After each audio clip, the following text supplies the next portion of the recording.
Institutional DeFi is now one of the biggest narratives in this space. If you're not focused on institutional DeFi, you are missing out on where the big money will soon flow into. If you guys want to absolutely crush this market, I mean making sure that your long-term, your mid-term, and even your short-term goals are being hit in this space, you guys need to be in the Discord.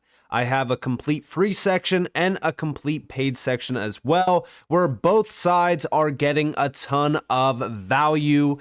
Even the free side. Guys, I don't ignore the free side. We have weekly events in there. We're doing portfolio reviews, you name it. So what are you guys waiting for? Join the free Discord now. Links are down in the description below.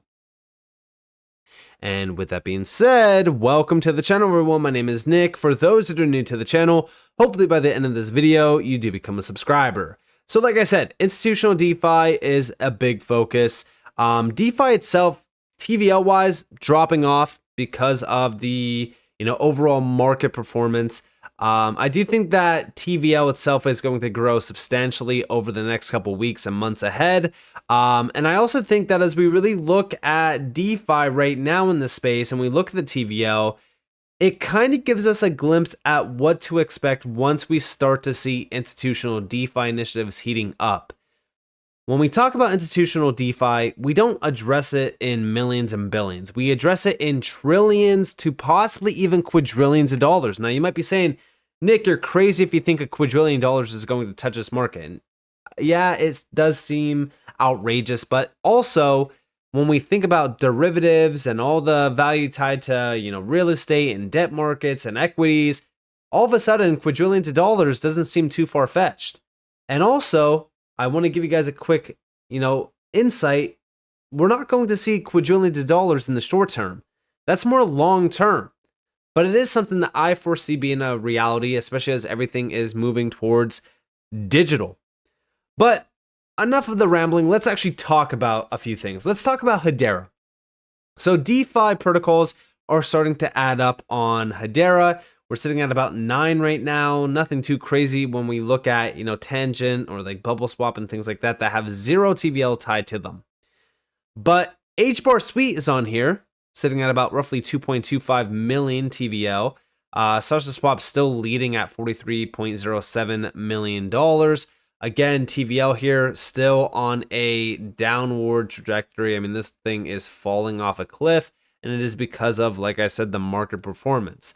But I'm still 100% focused on core developers and commits on Hedera, which is still on the upward path. Let's see how September ends. But so far, developers have been steadily well over 100, which is very good.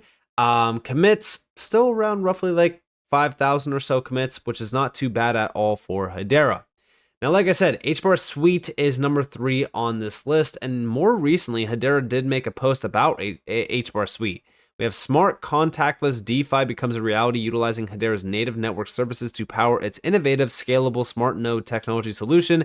HBAR Suite is helping accelerate the global transition to Web3. And in fact, if we actually go over here, we have the gateway to Web3.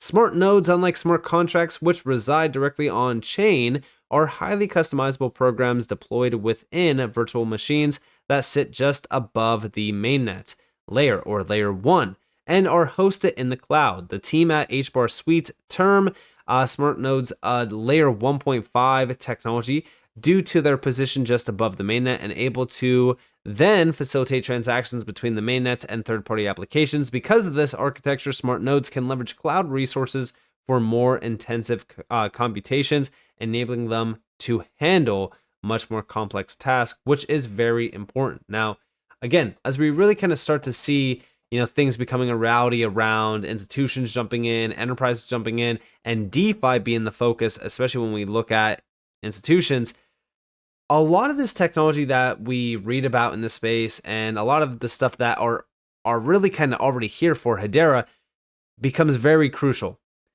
DeFi on Hedera, up until I want to say like the end of 2022, was almost a big nothing. There was no DeFi until SaucerSwap launched. And SaucerSwap did not launch until I want to say August of 2022. So, DeFi on Hedera has only been around roughly 2 years now. And already there's almost, 10 protocols here with a lot more coming. But HBAR Suite is one that has some great technology tied to it. It's definitely bridging that gap. But the only thing that I see a problem with when it comes to HBAR Suite is the UI. I think that it needs a lot of work, but for the most part, it's not too bad. They do have stake and burn here. They have exchange. They have the cross-chain DEX itself. Then they also have the launchpad. They also have the NFT DEX, which is, a lot of this still is kind of coming soon. The NFT DEX is still on here, but like for an example, the launchpad is coming soon. I do think that for the most part, HBAR Suite is one of the more advanced DeFi offerings on Hedera outside of like SaucerSwap, because that's like the number one, but they are still a solid player here. TVL on HBAR Suite did hit about 6.23 million back in April of 2024, but since, dropping off, just like I said, with almost anything around this space right now, because of market performance, it has been dropping off. But I do think that this is definitely one to mention as a big player on Hedera. Now, outside of that, we also have Serial Finance. This is one that I recently started to focus on heavily. It is a newer project that is coming to Hedera, and I personally like what I am seeing from this project. If you actually go to the public testnet, you can see what this looks like. Again, very clean UI, very simple, very easy to use as well. This is one that I'm actually anticipating from the quality perspective, and quarter 2, quarter 3 is the focus here. Quarter 4 is also a big focus. So by the end of this year, we should be seeing some pretty large updates from Serial Finance, and I'm very excited about this project coming to Hedera, which is just another protocol to add on to the list, which will put it over 10. But I don't really count these bottom 3, because these bottom 3 are basically useless. They have 0 TVL tied to them. So we're at probably about 6 actually. But with Serial, that will be 7. Then also Bonso, which is 8. And there's also H Liquidity, which is 9 technically. So 9 actual protocols tied to Hedera. This one, Bonso Finance, which is actually founded by Brady. I'm very excited about this project. I think that the lending and borrowing side of DeFi is so overlooked. In fact, it is one of the largest ones out there. I actually like the fact that Brady is putting a spotlight on this. We have here latest data from DeFi Llama. Lending and borrowing now constitutes over 55% of all TVL across Web3 DeFi ecosystems. And yeah, it is very important to focus on this. That's why I'm actually very excited about Bonso. I think Bonso is going to be an absolute game changer for the Hedera DeFi space, and also open up a lot of doors of DeFi utility on Hedera as well. And I also think that this is going to lead us down the path to institutional DeFi. Now, talking a little bit more about institutional DeFi, let's address what's happening on Hedera. So over here, it started with the HBAR Foundation putting out this post where we have for institutions to enter the Hedera network, whether that's through open source SDKs like the Hedera Stablecoin Studio, tokenized money market funds via Archix, or the expanding DeFi economy, it's essential they have a best-in-class UX.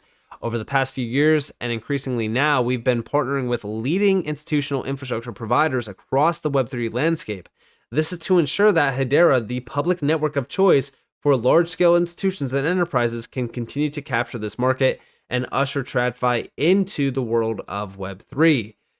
And we also have down here from leading auditing firms like Halborn Security and Open Zeppelin, risk management providers like Elliptic and Merkle Science, custodians like Hedera Governing Council member BitGo, and far beyond. We're excited to have helped create the foundations for institutions to scale. Over the coming week, we'll be spotlighting some of the teams in the Hedera ecosystem providing the infrastructures for the institutional adoption of Web3.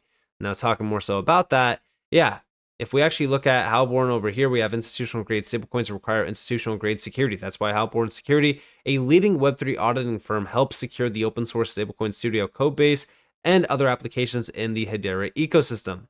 In an industry that's seen multiple exploits, it's imperative for institutions to feel safe building on a network and leveraging blockchain solutions.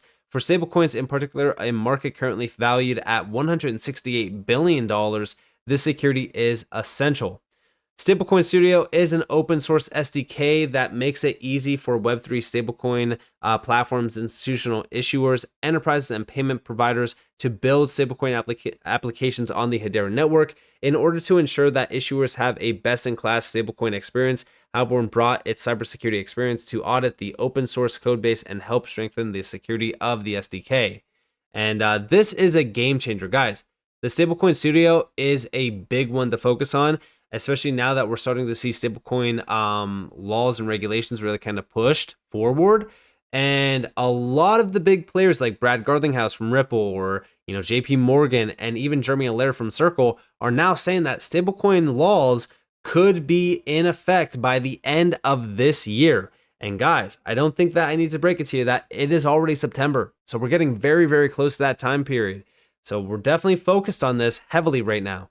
Now, outside of this, we also have Elliptic. So in order for institutions to issue stablecoins, they need a best-in-class risk management experience. That's why Elliptic, the global leader in crypto asset risk management, integrated with the Hedera Stablecoin Studio.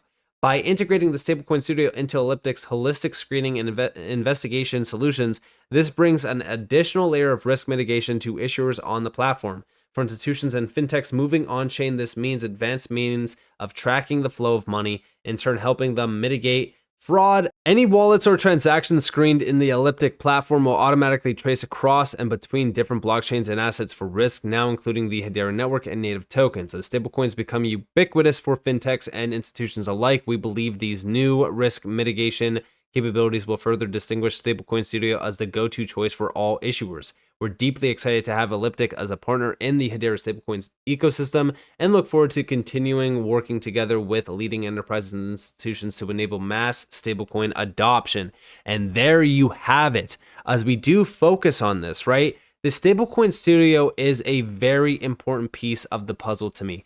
Why? Well, now that we are starting to see, DeFi being pushed heavily by Hedera, and we also have the Stablecoin Studio, which is very compliant. It's, working alongside regulators. Think about what this opens the door to. Even Ripple pushing the RLUSD stablecoin and also institutional DeFi along with it. They go hand in hand. So now the fact that Hedera has a Stablecoin Studio that has all of these security measurements tied to it, the compliance side of things tied to it, they're working with regulators. All of this goes hand in hand to focus on the institutional players, bring institutional DeFi into the Hedera ecosystem. And also, Elaine Song, by the way, said institutions need different rails to participate in DeFi. Copper HQ, which we've talked about, provides comprehensive support across the asset management lifecycle, enabling institutions to bring and move capital, another step in making Hedera the ecosystem purpose build for institutional DeFi.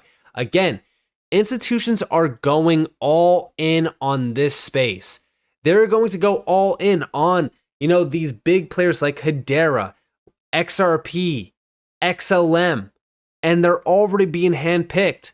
That's why I focus on Franklin Templeton with Stellar, for an example. When we look at Hedera, Hedera's not shy to this either.